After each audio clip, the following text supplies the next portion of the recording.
Well, cheers, how do you do, buckaroos? I have the Yingling, how do you pronounce it? Yingling? Traditional lager, original amber beer. It just came to my neck of the woods, well, sort of. My work neck of the woods, actually. It reached to northwest Arkansas. It's not in Missouri yet, so I picked some up at a store along my route just to give it a try. So I tell you what, let me read just a little bit from their website.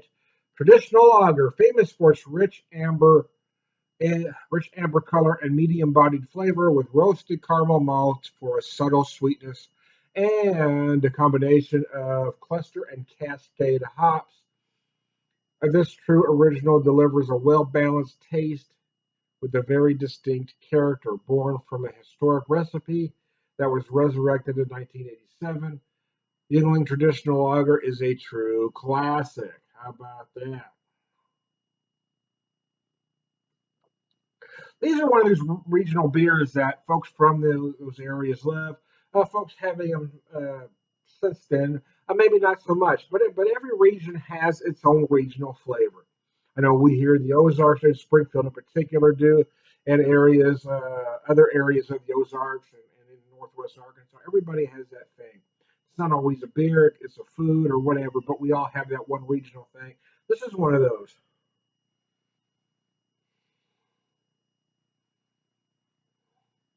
You can feel a little bit those Cascade hops on the nose. It's a little malty, a little bit sweet on the nose.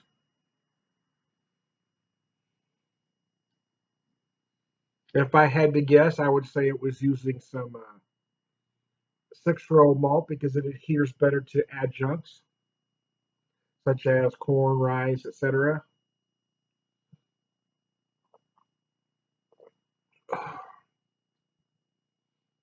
Yeah, you know what? It's not bad. I can see why it's a local flavor. I can also see why younger craft beer drinkers don't think much of it because it isn't what things are today.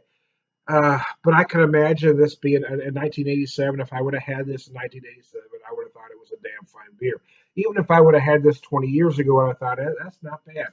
Of course, amber lagers and ales were very popular 20 years ago, and about a decade ago or so, the hopheads kind of hijacked craft beer and kind of left malty beers in the dust. Amber lagers and amber ales really served as great gateway beers for many. And I can see this doing the same thing.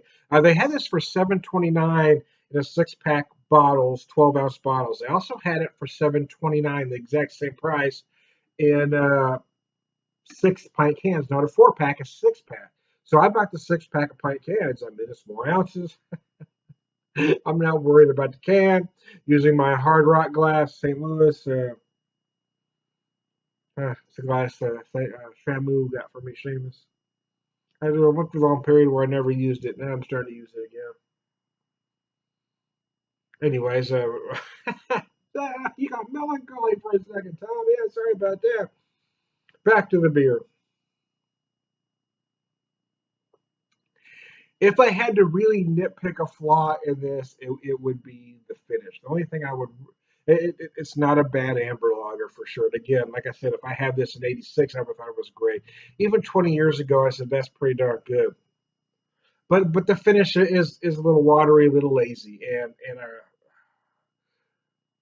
the more I drink craft beer, the more I understand craft beer, the more I study the history of craft beer, the more I really appreciate the finish of a good craft beer today that's very crisp, clean, no matter what style you're drinking. And here you really can tell there is some adjunct going on. However, having said that, it isn't bad at all. It's certainly worth 7.29 a 6 pack. Will I buy it again? Yeah, absolutely.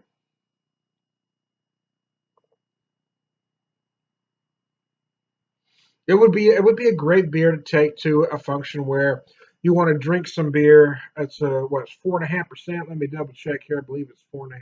Let me look at the website again here. 4.5%. Yeah, 4.5%. The website says. Yeah, I mean this is a beer that I would take to a function where people aren't drinking a lot of craft beer, or even if I just was more into drinking beer than trying to pick out flavors of a beer. Here you have a beer that's certainly better than any macro, a little more flavor, but you're not spending a lot of money. It's a beer with decent flavor that you just don't have to think about. And by golly, that's what a beer like this is for. No need to get pretentious or snobby. You don't need to try to pick out every little flavor, find every little flaw. Beer should be about enjoyment, folks. Just enjoy the beer. Don't try to find something wrong with it. Don't belittle somebody else's choices, which I must admit I have been guilty of in the past. I am working through that myself. Sometimes I do it in a kidding way, but sometimes people don't take it that way. I know, don't mean to offend folks, but sometimes it happens.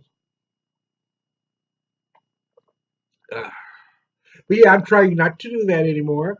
Again, sometimes, and most of the time, it was in kind of a kidding way, but some people don't always take it that way, especially if it's on a social media where folks don't see, your face or you know the tone of your voice. They just see those words and they take it the way they want to take it, and you kind of offend people. So I'm trying to be positive, folks.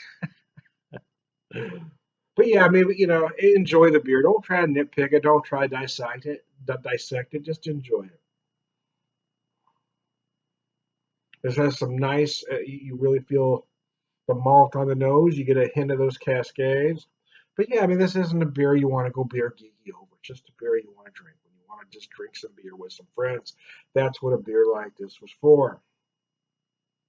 It's kind of what session beer is to most Americans. Is it's not necessarily about the ABV. It's about a beer you just want to sit and drink a lot of with some friends. And using that description, this is certainly a beer I would call a session beer in that respect. How about that?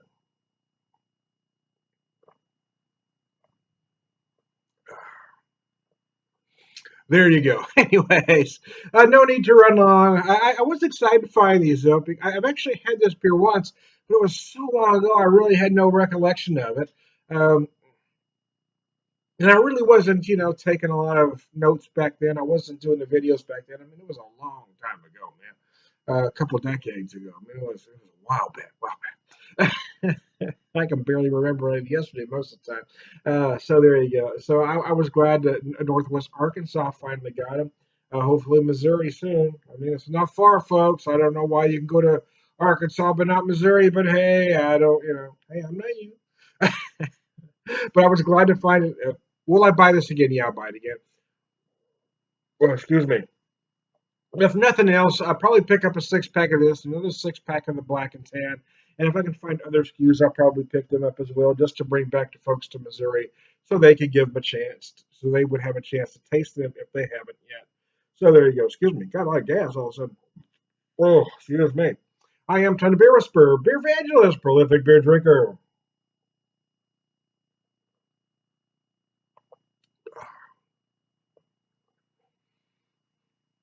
I got to admit, it is a rather enjoyable beer. Do I think it's craft beer?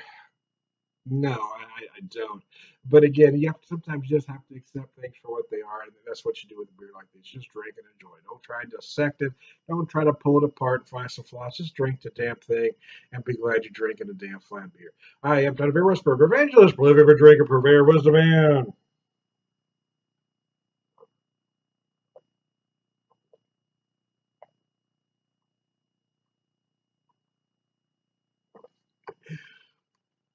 Oh, that's harder than it used to be, man. And all around, good guy. You all have a good one. Cheers.